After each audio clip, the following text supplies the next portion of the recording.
I'ma hit a time. I'm going all out if it's time. I'm getting my shine on, I've been on my grind. Feel like I'm different, I'm one of a kind. Yo, what's going on YouTube? Your boy 5Man ETV back in the building.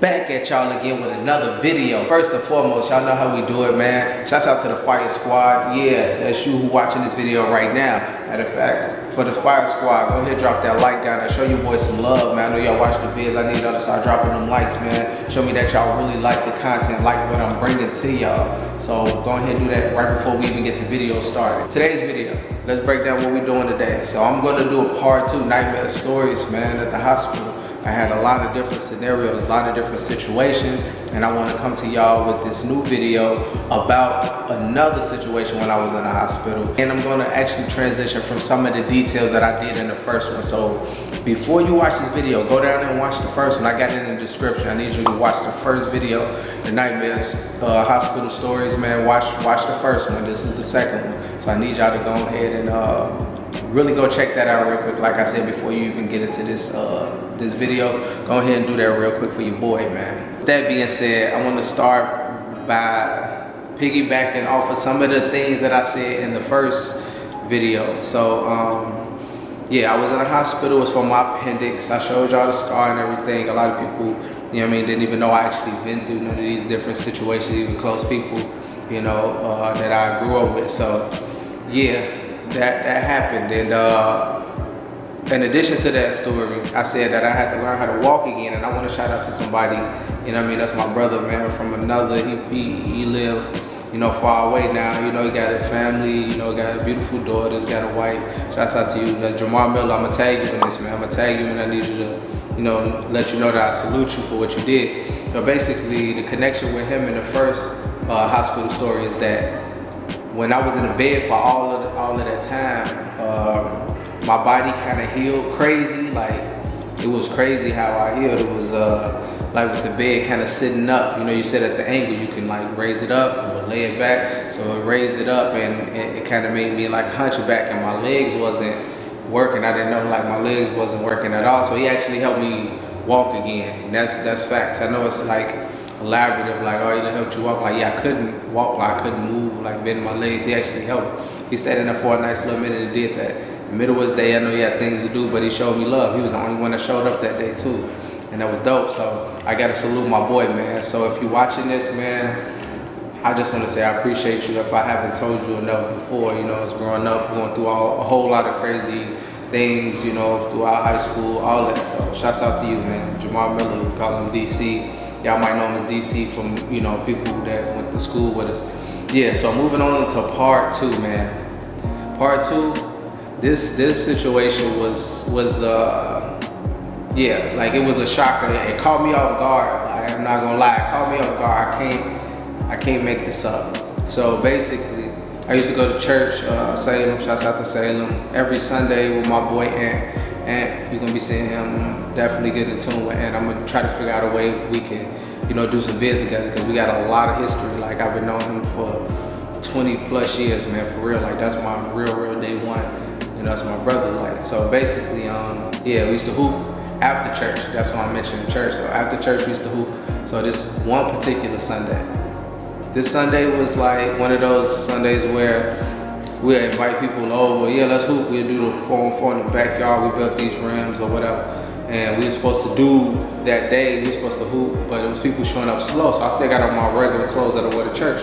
And I remember I had a toothpick. I feel like probably Ace when I had a toothpick, and they were shooting around, you know what I'm saying? And I was standing on the side, you know what I mean? Me being chill or whatever, cocky, however you want to call it. I didn't want to shoot around with everybody, I was just cooling. So the ball came over, and I like caught it with my hand, but it kind of hit my toothpick, and it stabbed inside my gum, like in between my tooth, like between these two teeth, my bad, back here. And I, you know, I snatched it out, and it was just like bleeding for like a while, man. And I didn't think nothing of it, but I could feel the little gap in between it. It was like, you know, uncomfortable. It was like a weird feeling. Like, it just ached sometimes, but not really too crazy till I was like truly paying attention to it like I should have. So over like the next couple weeks or months or so, you know what I mean, it used to hurt. Like, it started hurting a little bit, and If anybody know about the term abscess, that's just like when you got a little infection in your gum and then it swells up. So I had that once. Then they gave me penicillin, that's like for infections or whatever. And it cleared it up and I was decent, I was good, I ain't had nothing to worry about. And then, you know, so on and so forth. So it happened a few times before it got really, really, really bad. And it was so uncomfortable and it was like hurting, you know what I'm saying? It was noticeable. People like, you know what I'm saying? Like your face swelling up. So I went to the hospital. And you know what I mean, I went to a bad hospital, not gonna mention the name, but I went to a hospital in my own neighborhood, man, and it was just bad experience. And after a while, I you know, we just ended up leaving. Just know I was waiting in the waiting room, it was me and my mom's, you know what I'm saying? We left, and you know, I was just dealing with it. They gave me like painkillers, whatever. Boom, I just dealt with that at home. Like my mom was in them had painkillers, I was just dealing with that. And then I had to go back, like they had to call the ambulance, I want to say. That second time, because we walked, you know what I mean? It was like, you know what I'm saying, maybe like a mile or so, or less, maybe a little bit less. Like we walked, you know what I'm saying? So I couldn't walk that time, it was hurting too bad. So they called the ambulance, they took me back and it was like, yeah, you gotta get it because the swelling was so big. It was like, you know what I'm saying, it's infected. So they said it could cut off my air because it was swelling up so rapid or whatever. So I had to go through all of these situations. You know, a lot of pain. I kept trying to sleep, but they got to keep me up. I'm trying to fast forward so many details that will, you know, so y'all can understand. So it's going to be kind of a long video, so bear with me. So basically the swelling would get so big and it would almost cut off my air. And that's what they were saying, like, we can't let you go to sleep. You know what I'm saying? Because I could feel it get closer to my throat, like over time. Like this is, you know, throughout the whole day, I was feeling it. It was getting tighter and tighter. And I couldn't talk. That's how big it was. It was like really this big. You might think that I'm exaggerating with how my hand is, but it would come out this far. It was real tight. My skin was real tight. Like, you know what I mean? So, and it was so crazy. Like I could feel like all this gum, like my gums swelling up so big. But yeah, fast forward, they had to move me to another hospital far away. So they transported me from another hospital on the ambulance. And that hurt because that, you know, it was a bumpy ride. You know, every bump was like critical. So I get to the hospital, you know what I mean? So they suctioned me. They got the suction thing that catches whatever. So it was so big, it was leaking. So I can't ingest that because, you know, it'll make you sick and you can even die if you ingest way too much of the poison from the abscess. So I end up they start doing the suction and they start making me do the suction. They said they made me do the suction because I would nod off and I want the infection to run down, and, you know what I mean? Whatever. They said they had to pump your stomach, all types of wild. Anything could have happened with the abscess. So it was swelling up rapidly. So I had to wait for this doctor to come in, the specialist, to do the procedure to drain it. So this is late. It's like 2 in the morning or whatever. And this has been since that morning that it was like getting worse and worse. So over time, you know what I mean, I'm nodding out, man. It was bad, so I kept trying to keep myself up, and I had to lay sideways, so because it was on this side, and you know what I mean, keep suctioning. So even if I did nod off a little bit, it'll come out, but it's still a chance of it going backwards because you can't really see from where it's leaking from because it was so big. So yeah, doctor ended up coming and they just told me, they briefed me. I barely remember. I was like half asleep. It was like 3 in the morning, 4 in the morning by the time he came. And you know, they were like, yeah, we're gonna do this procedure, blah blah blah blah blah. We're gonna do it in the morning. But for right now, they call it intubating. I know that now because of my field of work. They call it intubating. Basically, they put me to sleep and they was gonna put the tube down my throat, so until they can prep me and do everything for the surgery the next day, and tell my family what they had to do with me, I end up having to get intubated. They put the tube down my throat. I didn't really know. Like I think I was like 18, 19 around this time, 19 maybe. I was like a year out of high school or something like that, 2 years out of high school, whatever. I graduated at 17, so I don't think I'm tweaking. But yeah. So they intubated me, putting the tube down my throat so I can breathe and go to sleep, you know what I'm saying, and whatever, because I mean that was my major thing, but I didn't know what that meant. But like, yeah, we're gonna help you breathe, so you ain't gotta worry about the swelling. We're gonna get the procedure to get rid of infection, blah blah. I'm just happy to hear that the doctor made it. I can get some rest, cool. Now, I say about 4, so that's around 2 something. So I went to sleep. They put me to sleep, matter of fact, and then they intubated, whatever. Fast forward, they did that. Now when I woke up, I didn't know, like, you can't prepare yourself to wake up and know that this tube is like probably like right down to the middle of my chest, and I just didn't know like how to react. So my first reaction was like crazy, you know what I mean? Like when I sit up, I can feel it. Like, if you try to sit up, it's like I feel the poking feeling, and I'm just panicking, whatever. And when I sat up, it kind of triggered something that I was throwing up inside of this tube. I know it's gonna get a little graphic, so if you know what I mean, squeamish or whatever you got going on, and you can't handle this type of situation. But basically, I threw up in the tube and I couldn't breathe. So every time you would normally breathe, it was vomit. It was like my stomach acid, whatever was coming up in and out the tube, and I couldn't breathe. So that's what made me panic even more. Now it's pitch black and all. I can't see nothing. No doctors, no nurses, nobody's walking by. No janitors, no nothing. I got the little button that you're supposed to hit. I'm hitting the button, but my room that I had, I could see the front desk. Nobody's right there. So I think they changed the shifts. I don't know what was going on, but I didn't see a soul.